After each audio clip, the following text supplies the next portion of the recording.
Voilà que la Caisse d'Épargne a repris la tête du peloton, aidée par l'équipe Euskatel-Euskadi.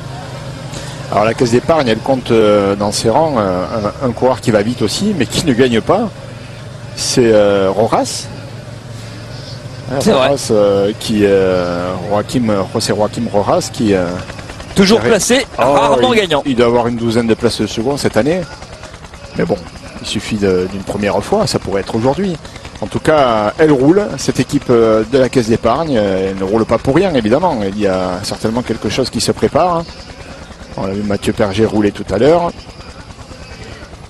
Donc peut-être Rojas, qui a brillé sur le Tour du Limousin, qui n'a pas gagné, mais qui a été second à plusieurs reprises.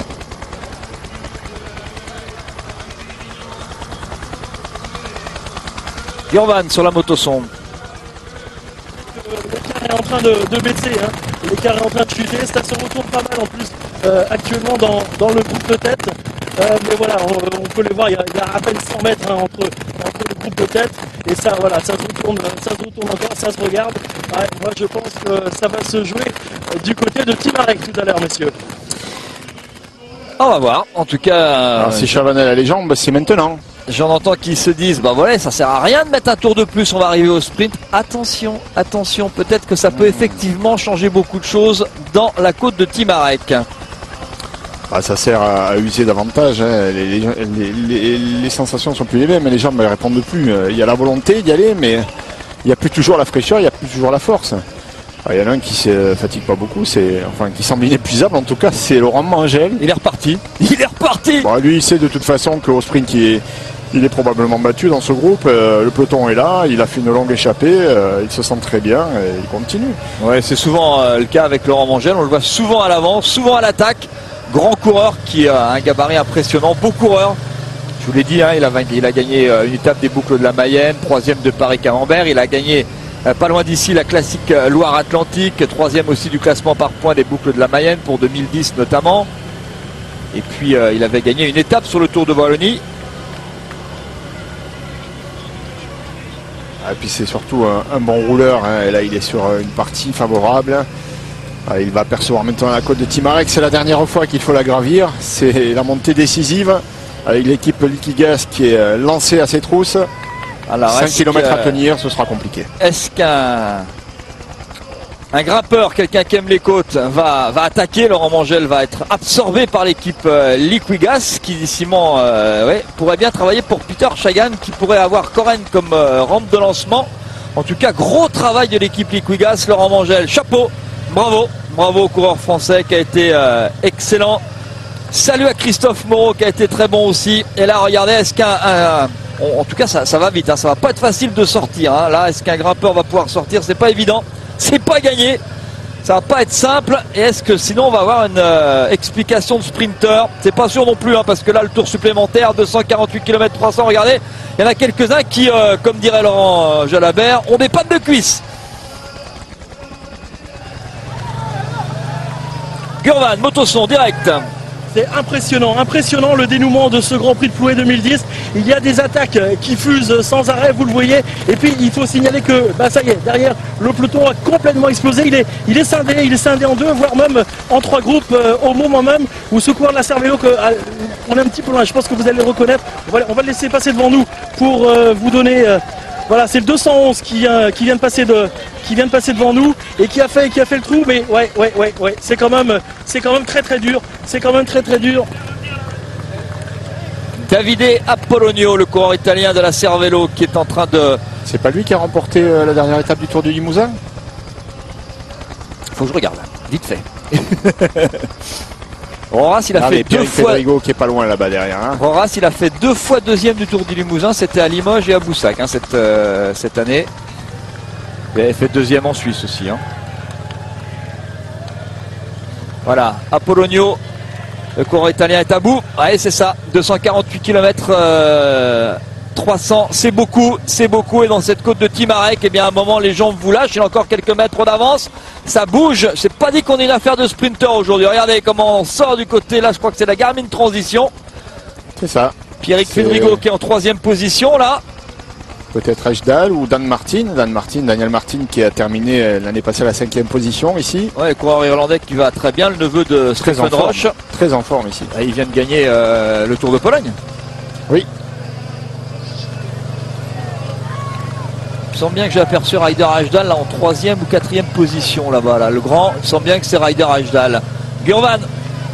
Oh, et pour vous signaler le gros travail d'abord d'un Breton, il s'agit de Julien Simon, encore un coureur de Stéphane Hulot, et ensuite le gros boulot également de Pierrick Fédrigo et le retour dès l'arrière sur le petit groupe qui s'est formé de monsieur Vino Kourov qui est revenu également en costaud. Mais là vraiment encore une fois j'ai l'impression de me répéter depuis quelques tours, mais c'est Fédrigo qui nous fait une très grosse impression. On a l'impression qu'il temporise derrière les deux hommes de tête. Je ne voudrais pas vous contredire, mais si vous avez Vino Kourov, c'est pas bon signe parce qu'il n'était pas sur la liste de départ et on l'a pas vu ce matin. Donc c'est un petit peu embêtant. Hein. Je peux même vous dire qu'il n'est pas là. Je le sais, il est à Monaco chez lui tranquillement et prépare les championnats du monde. Ouais, Pierrick Fédrigo, c'est quand même une course qui lui convient bien. Hein. Oui, il a vainqueur il y a 2 ans, 2e l'an passé. Le voilà à nouveau en passe de jouer la victoire hein, derrière Martin. C'est bien lui. Attention à Daniel Martin, hein, parce que quand il a gagné le Tour de Pologne, c'est sur un coup comme ça. Il a résisté. Bon, alors c'était beaucoup plus difficile, mais la côte était longue. Il a résisté à un peloton qui était pourtant lancé à sa poursuite. Il a fait un sacré numéro et c'est là qu'il a forgé son succès. Regardez, il va falloir venir le rejoindre. Attention, parce que c'est comme ça qu'il a gagné le Tour de Pologne début du mois d'août. Hein. Ouais, ce qu'on peut déjà dire, c'est que ce tour supplémentaire, il a fait de gros dégâts. Il n'y a pas de sprinter, hein. Là c'est sûr. C'est un ordre dispersé. Ça c'est sûr. Si on voulait éviter des sprints, c'est gagné. Enfin, je crois pas qu'on ait un sprint. Hein. On essaie en tout cas de ramener le peloton, mais il n'y a pas la distance. Hein. Il reste 2 km. Ce ne sera pas suffisant pour revenir sur l'avant, à moins qu'il y ait un gros marquage, ce qui serait très étonnant. Allez, on va devant parce que là c'est Daniel Martin qui nous intéresse. Ça c'est voilà, merci Christophe Baudouin, notre réalisateur, facile d'être partout, je sais. En plus on n'a pas les moyens du tout. Regardez comment on est dans l'eau. Timarek, comment c'est un petit peu éparpillé partout. Pierrick Fédrigo est à droite de la route, à gauche de l'écran là-bas. Il sait pas trop comment il sait pas trop bien ce qu'il doit faire là, Pierrick. Attention à Ryder Ajdal qui est là mais qui va pas rouler. Il va vous enterrer. Attention. Et là un contre avec un coureur de l'équipe Astana. Je me demande si c'est pas Fofonov qui est là.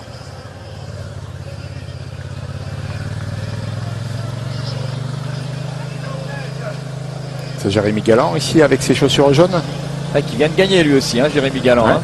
Et il va vite au sprint celui-ci. Hein. S'il y a regroupement, attention. Là. L'équipe Sorge-Lachon aura animé Plouet 2010. Hein. Là-dessus, on peut pas dire. Attention, Daniel Martin en train d'être rejoint par le coureur de l'équipe Astana. Il y a les mains en cocotte, toujours, les mains en haut du guidon.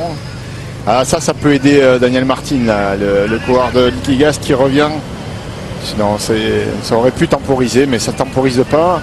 J'ai peut-être été un petit peu vite en besogne, hein, parce que... Ça se regroupe. Ouais, c'est en train de se regrouper. C'est pas vrai. Hein.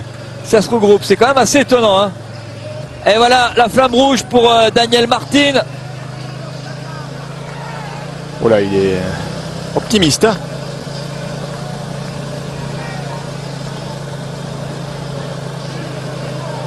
Ouais, le relais ne sera pas pris. Daniel Martin là qui est en train de lâcher prise. Ce tour-là aura fait mal aux jambes, mais finalement, eh bien, on a quand même un regroupement. Alors c'est un petit regroupement, mais on est dans le dernier virage. Oh, attention, pas déchausser là, ça c'est. Alors là, on va quand même assister à un sprint. Bah ouais, comme quoi, bon, un petit sprint hein, quand même. Hein, ça aura fait l'écrémage quand même. Hein. Ah, est-ce que Romain Feuillu est là? Est-ce que Tyler Farrar est là? Est-ce que Tyler Farrar est là? Farrar est là, regardez-le. Il est en tête, mais c'est pas lui qui va gagner. Non, parce qu'il était il est parti un petit peu tôt, il a été présent de peu et encore une victoire de l'équipe HTC Columbia qui s'impose avec la victoire de Matthew Goss, le coureur australien du team HTC Columbia. Troisième, Johan Offredo, troisième au sprint. La victoire de Matthew Goss, on l'avait dit tout à l'heure, lorsque cette équipe HTC Columbia... C'est pas Horace qui fait 2 Non, c'est Tyler Farrar qui fait 2. C'est Tyler Farrar qui fait 2. Mathieu Goss, eh bien on l'avait dit tout à l'heure, hein, il y avait 2 possibilités pour cette équipe du team HTC Columbia. Il y avait l'Arsebach où il y avait un sprinter, Mathieu Goss. Et bien finalement, quand on a fait rouler Adam Hansen tout à l'heure, ça n'était pas par hasard. C'était parce que le coureur australien était en forme. Et la victoire donc du sprinter australien Matthew Harley Goss ici à Plouay. Regardez, image sympathique. Les adieux du grand Christophe Moreau. Très ému Christophe. Et nous aussi, parce que c'est un garçon qu'on aime beaucoup, qu'on apprécie beaucoup. Les adieux de Christophe Moreau au cyclisme professionnel. Et alors je suis en train de vérifier quand même ce que je pense être une information véritable. C'est que c'est certainement la première victoire australienne à Plouay. Je pense que je ne me trompe pas, mais enfin bon, avant de dire des bêtises, mieux vaut vérifier. Il est parti un peu tôt, Tyler Farrar, aujourd'hui. Pas très bien géré son sprint. Hein. Et Mathieu Goss, impressionnant. Hein. Les Australiens vont être forts chez eux. Hein. Tyler Farrar, Johan Offredo 3. Ouais, Offredo, c'est très bien ce qu'il fait. Hein. Mais finalement, il leur a manqué un tout petit quelque chose. Ben, Romain Feuillu était là. Peter Sagan aussi, c'est pas par hasard hein, que les Liquigas roulaient. 1, 2, 3, 4 Italiens dans les 10 premiers, 2 Français.